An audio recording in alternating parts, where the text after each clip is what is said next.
Hello, my name is John, and today we'll be reading The Resilience of Israel by Victor Davis Hanson, posted on Town Hall December 29th, 2016. Victor David Hanson is one of America's intellectual jewels and a brilliant historian. He teaches also at Stanford. Israel would seem to be in a disastrous position given the inevitable nuclear capabilities of Iran and the recent deterioration of its relationship with the United States, its former patron and continued financial benefactor. Immediately upon entering office, President Obama hectored Israel on so-called settlements. Obama promised to put daylight between the U.S. and Israel and delivered on that promise. Last week, the U.S. declined to veto and therefore allowed to pass a United Nations resolution that, among other things, isolates Israel internationally and condemns the construction of housing in East Jerusalem and the West Bank. Obama has long been at odds with Israeli Prime Minister Benjamin Netanyahu over objections from the Obama administration. Netanyahu addressed a joint session of Congress last year about the existential dangers of the Obama-brokered Iran deal and the likelihood of a new Middle East nuclear proliferation race. Obama then doubled down on his irritation with Netanyahu through petty slights, such as making him wait during the White House visits. In 2014, an official in the Obama administration anonymously said Netanyahu, a combat veteran, was a coward on Iran. At a G20 summit in Cannes, France in 2011, Obama, in a hot mic slip, trashed Netanyahu. He whined to French President Nicolas Sarkozy, "You're tired of him. What about me? I have to deal with him every day." In contrast, Obama bragged about his special relationship with autocratic Turkish President Recep Tayyip Erdogan. Never mind that Erdogan seems to want to reconstruct Turkey as a modern Islamist version of the Ottoman Empire, or that he is anti-democratic while Israel is a consensual society of laws. The Middle East surrounding democratic Israel is a nightmare. 500,000 have died amid the moonscape ruins of Syria. A once stable Iraq was overrun by the Islamic State.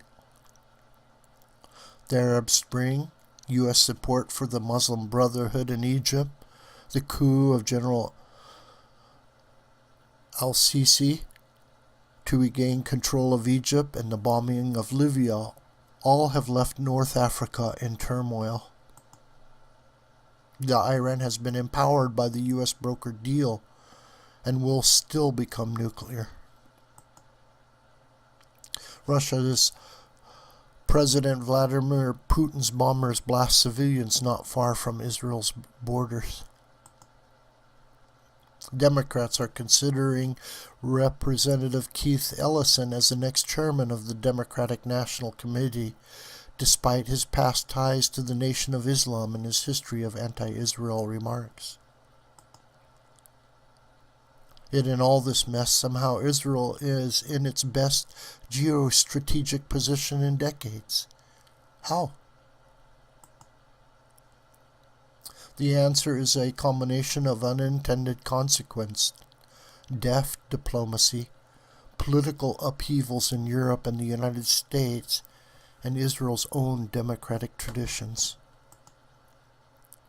Huge natural gas and oil finds off Israel's Mediterranean coast and in the Golan Heights have radically changed Israel's energy and financial positions. Israel no longer needs to import costly fossil fuels and may soon be an exporter of gas and oil to the needy customers in Europe and the Middle East.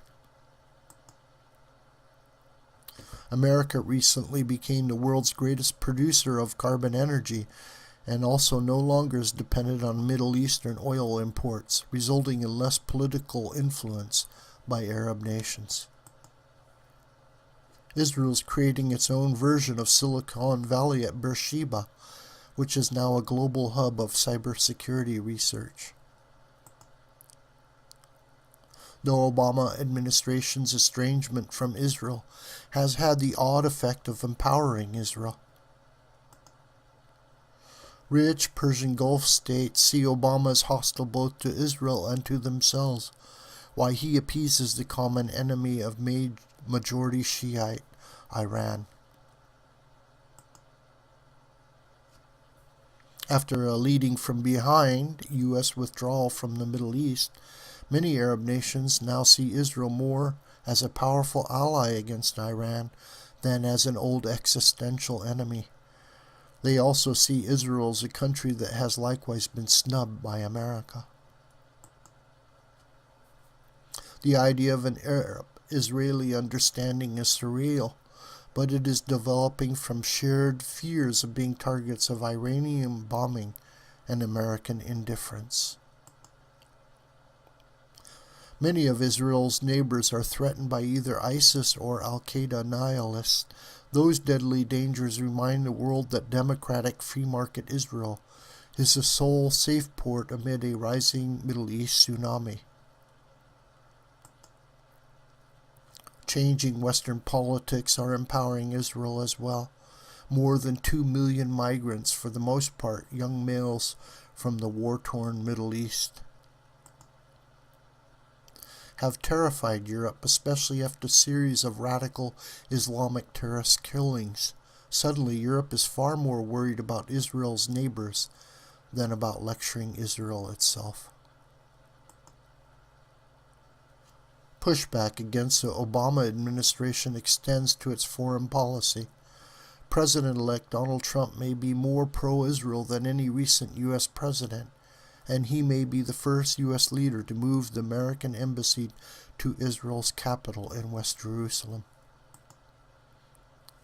For all the chaos and dangers abroad, the mad of global energy, Western politics, and Middle Eastern alliances has been radically redrawn.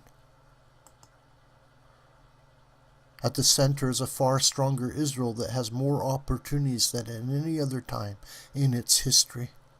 It will have an even brighter future after Obama has left office. This video is a production of the School of the White Crane. My name is John Brooker, and you can communicate with me through commentary on this YouTube video or through my Gmail listed here. Please share this video with friends and family and on social media. May God richly bless you